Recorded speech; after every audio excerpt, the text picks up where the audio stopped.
Larry sent me an email, and he basically said, we got to make sure that we don't seem like we're a couple of middle-aged, boring men. I said, I'm flattered by that,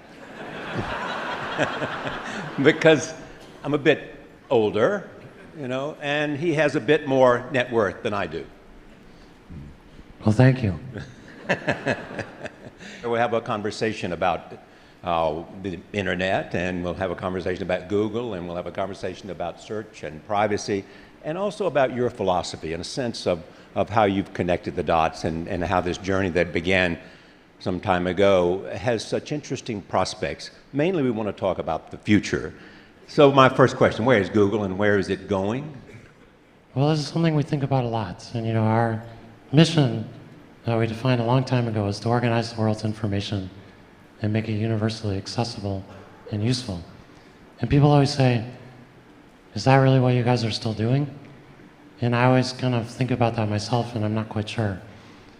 But actually, when I think about search, it's such a deep thing for all of us. To really understand what you want, to understand the world's information.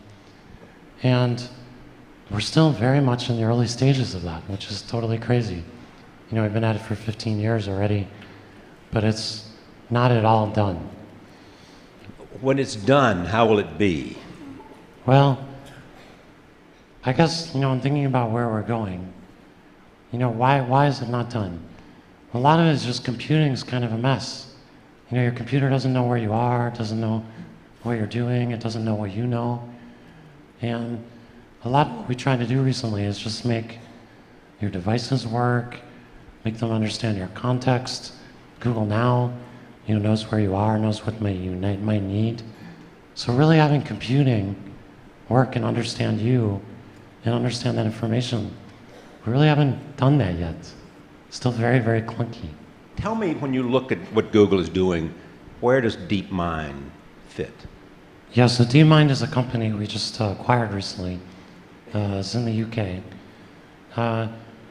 Maybe first I'll tell you the way we got there, okay. Which was, looking at search and really trying to understand everything, and also make computers not clunky and really understand you. Like voice was really important. And we said, well, what's state of the art in speech recognition? It's not very good. Yeah. It doesn't really understand you. So we started doing machine learning research to improve that. That helped a lot. And we started just looking at things like YouTube. Can we understand YouTube? But we actually ran machine learning on YouTube, and it discovered cats. Yeah.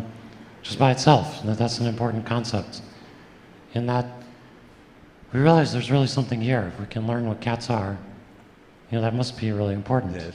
So I think DeepMind, what's really amazing about DeepMind is that it can they're learning things in this unsupervised way. They started with video games, and really maybe I can show the video, right. But just playing video games and learning how to do that automatically. Take a look at the video games and how machines are coming to be able to do some remarkable things. So the amazing thing about this is, obviously there's our old games, but the system just sees what you see, the pixels, and it has the controls, and it has the score. And it's learned to play all of these games, same program, it's learned to play all of these games with superhuman performance. We've not been able to do things like this with computers before. Maybe I'll just narrate this one quickly. This is boxing, and it figures out it can sort of pin the opponent down. Computer's on the left, and it's just racking up points. So I think, imagine if this kind of intelligence were thrown at your schedule or your information needs or things like that. We're really just at the beginning of that. Mm-hmm. And that's what I'm really excited about. Mm-hmm. When you look at all that's taking place with DeepMind and the boxing, also a part of where we're going is artificial intelligence. Where are we when you look at that? Well, I think for me, this is kind of one of the most exciting things I've seen in a long time.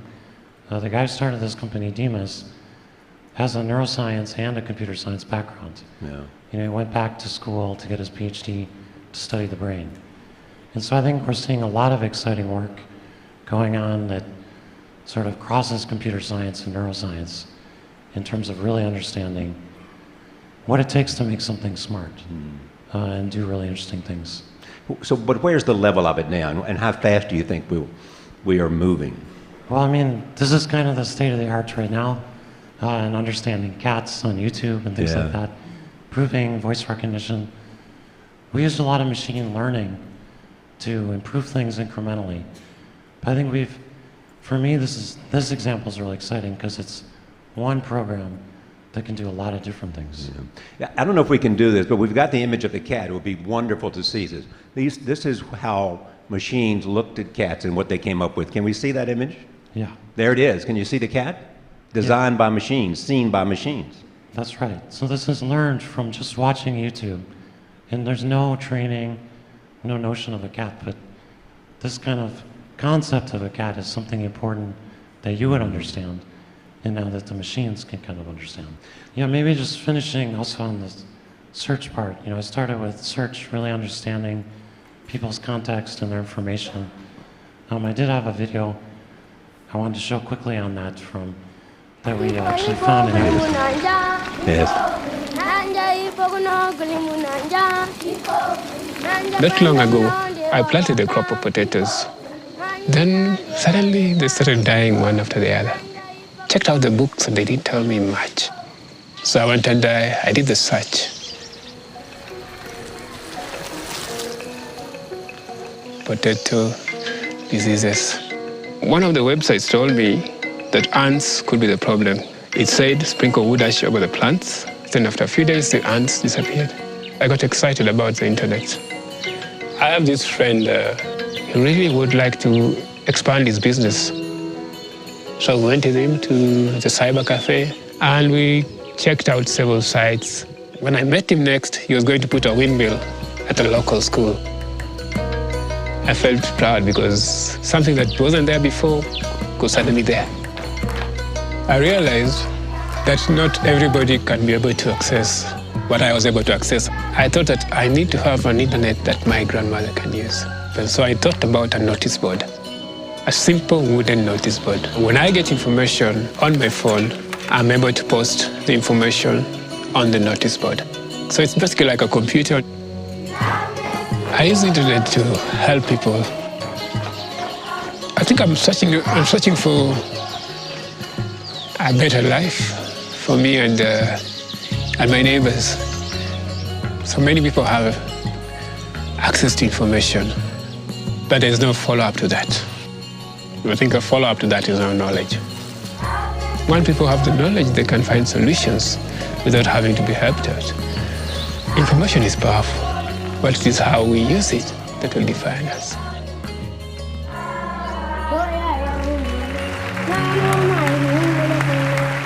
Yeah, the amazing thing about that video actually is we just read about it in the news and we found this gentleman and made that little clip.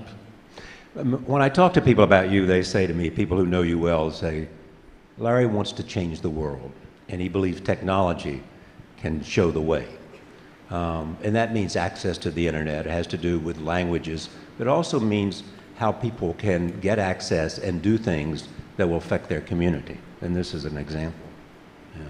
Yeah, that's right. And I think for me, even focusing on access more, if we're talking about the future, we recently released this loon project, which is using balloons to do it.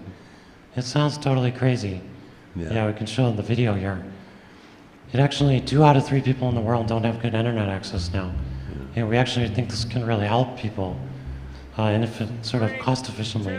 It's a balloon. Yeah, get access to the internet. And why does this balloon give you access to the internet? Because there were some interesting things you had to do to figure out how to make balloons possible. They didn't have to be tethered. Yeah, and this is a good example of kind of innovation. Like, we've been thinking about this idea for 5 years or more before we started working on it. But it's just really, how do we get access points up high cheaply? Yeah. And normally you have to use satellites and it takes a long time to launch them. But you saw there how easy it is to launch a balloon and get it up. And actually, again, it's the power of the internet. I did a search on it, and I found 30, 40 years ago, someone had put up a balloon and had gone around the Earth multiple times. Yeah. I thought, why can't we do that today? Yeah. And that's kind of how this project got But are born. you at the mercy of the wind? Yeah, but it turns out we did some weather simulations, which probably hadn't really been done before. And if you control the altitude of the balloons, which you can do by pumping air into them in other ways, you can actually control roughly where they go. And so I think we can build a worldwide mesh of these balloons that can kind of cover the whole planet. Before I talk about the future and transportation, where you've been a nerd for a while, and this fascination you have with transportation and automated cars and bicycles, let me talk a bit about what's been the subject here earlier with Edward Snowden. It is security and privacy. You have to have been thinking about that. Yeah, absolutely. And I saw the picture of Sergey with Edward Snowden yesterday. Some of you may have seen. But I think, for me, I guess, privacy and security are a really important thing. We think about it in terms of both things. And I think that you can't have privacy without security. So let me just talk about security first, because you asked about Snowden and all of that. And then I'll say a little bit about privacy. I think, for me, it's tremendously disappointing that the government sort of secretly did all this stuff and didn't tell us. I don't think we can have a democracy if we're having to protect you and our users from the government for stuff that we've never had a conversation about. Right. And I don't mean we have to know what the particular terrorist act they're worrying about protecting us from, but we do need to know what the parameters of it is, what kind of surveillance the government's going to do and how and why. And I think we haven't had that conversation. So I think the government's actually done itself a tremendous disservice by doing all that in secret. Never coming to Google to ask for anything. Not Google, but the public. I mean, Yeah. I think we need to have a debate about that. Or we can't have a functioning democracy. It's just not possible. So I think, I'm sad that Google's in the position of protecting you and our users from the government doing secret things that nobody knows about.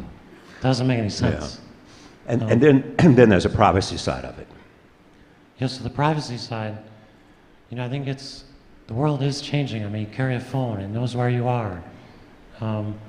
There's so much more information about you. And that's an important thing, and it makes sense why people are asking, difficult questions. We spend a lot of time thinking about this and what the issues are. I'm a little bit, I think the main thing that we need to do is just provide people choice. Show them what data is being collected. Search history, location data. We're excited about incognito mode in Chrome and doing that in more ways. But just getting people more choice and more awareness of what's going on. I also think it's very easy. What I'm worried about is we throw out the baby with the bathwater. And I look at, on your show, actually, I kind of lost my voice. Yes. And I haven't gotten it back. I'm hoping by talking to you, I'm going to get it back. If I could do anything, I would do that. All right, so get out your voodoo doll and Yeah. or whatever you need to do. But I think, when I look at that, I made that public, and I got all this information. We got a survey done on medical conditions with people who have similar issues. And, I look at medical records and I say, wouldn't it be amazing if everyone's medical records were available anonymously to research doctors? And when someone accesses your medical record, a research doctor, you could see which doctor accessed it and why. And you could maybe learn about what conditions you have. I think if we just did that, we'd save 100,000 lives this year. Absolutely. Let me So go. I guess I'm just very worried that with internet privacy, we're doing the same thing we're doing with medical records, is we're throwing out the baby with the bathwater, and we're not really thinking about the tremendous good that can come from people sharing information with the right people in the right ways. And the necessary condition that people have to have confidence that their information will not be abused. Yeah, and I had this problem with my voice stuff. I was scared to share it. Right. Sergey encouraged me to do that, and it was a great thing to do. And the response has been overwhelming. Yeah, and people were super positive. We got thousands and thousands of people with similar conditions, which there's no data on today. So it's a really good thing. So talking about the future, what is it about you and transportation systems? Yeah, I mean, I guess I was just frustrated with this when I was at college in Michigan. Yeah, I had to get on the bus and take it and wait for it, and it was cold and snowing. yeah. I'm like, I did some research on how much it cost, and yeah, I just became a bit obsessed with transportation systems. And And that began the idea of an automated car. yeah, but 18 years ago, I learned about people working on automated cars, and I became fascinated by that. And again, it takes a while to get these projects going, but you know, I'm super excited about the possibilities of that improving the world. There's 20 million people or more injured per year. Yeah. It's the leading cause of death for people under 34 in the U.S. So you're talking about saving lives. Yeah, and also saving space and making life better. You know, Los Angeles is half parking lots and roads, half of the area. And most cities are not far behind, actually. And I mean, it's just crazy that that's what we use our space for. And how soon will we be there? I mean, I think we can be there very, very soon. I mean, we've driven, you know, well over 100,000 miles now, totally automated. You know, I think I'm super excited about getting that out quickly. But it's not only, you're talking about automated cars, you also have this idea for bicycles. Well, at Google, we got this idea that we should just provide free bikes to everyone. Yeah. And that's been amazing. Most of the trips, you know, you just see bikes going everywhere, and the bikes wear out. They get used 24 hours a day. But you want to put them above the street, too. Well, I said, how do we get people using bikes more? Yeah. And We may have a video here. yeah, let's show the video. Right. I just got excited about this.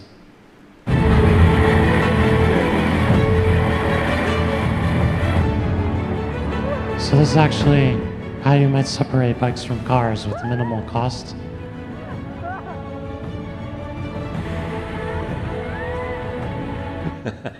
Anyway, it looks totally crazy, but I was actually thinking about our campus, working with the cities and stuff, and just trying to get a lot more bike usage.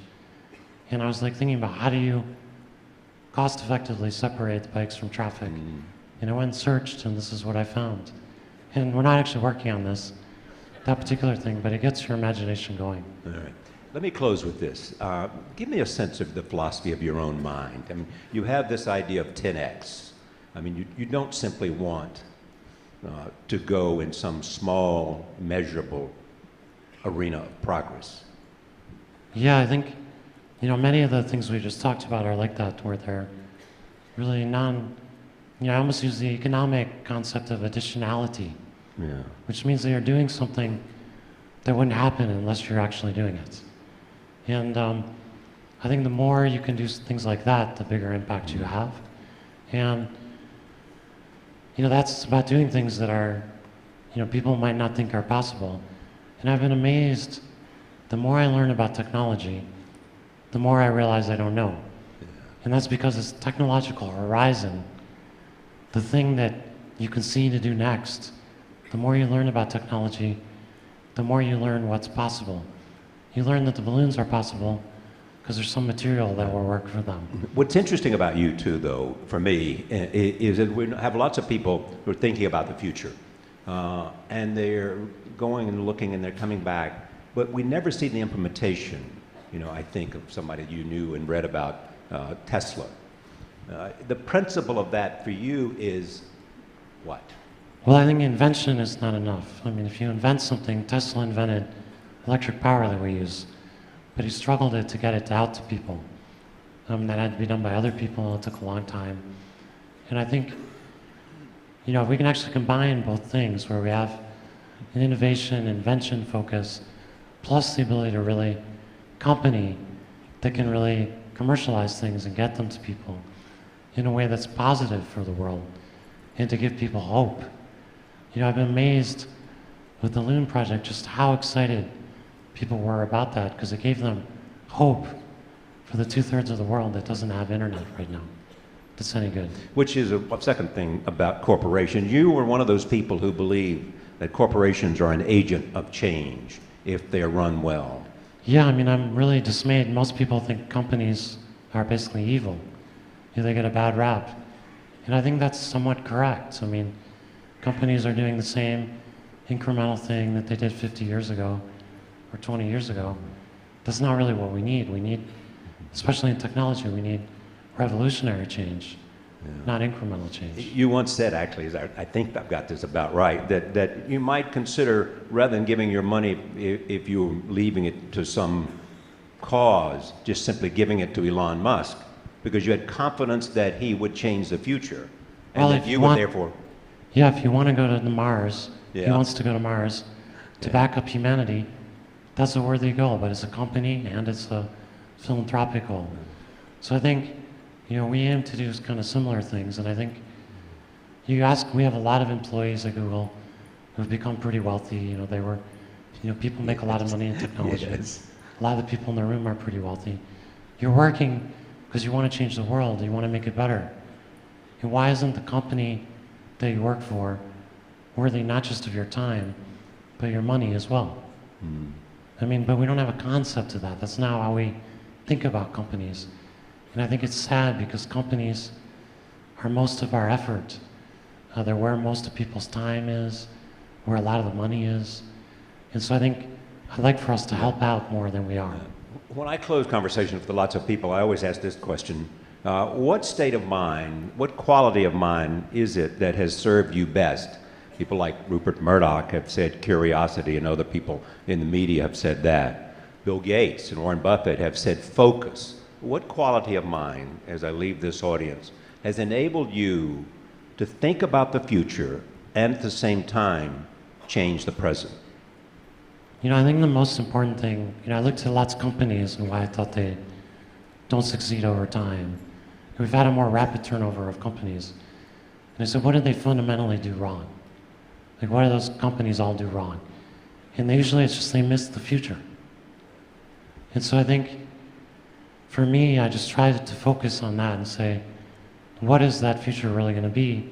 And how do we create it? And how do we cause, our organization to really focus on that and drive that at a really high rate? And so that's been curiosity. It's been looking at things people might not think about, working on things that no one else is working on, because that's where the additionality really is. And be willing to do that, to take that risk. Look at Android. I felt guilty about working on Android. When it was starting, it was a little startup we bought. It wasn't really what we were really working on. I felt guilty about spending time on that. That was stupid. That was the future, right? That was a good thing to be working on. It is great to see you here. It's great to hear from you, and a pleasure to sit at this table with you. Thanks, Larry. Thank you.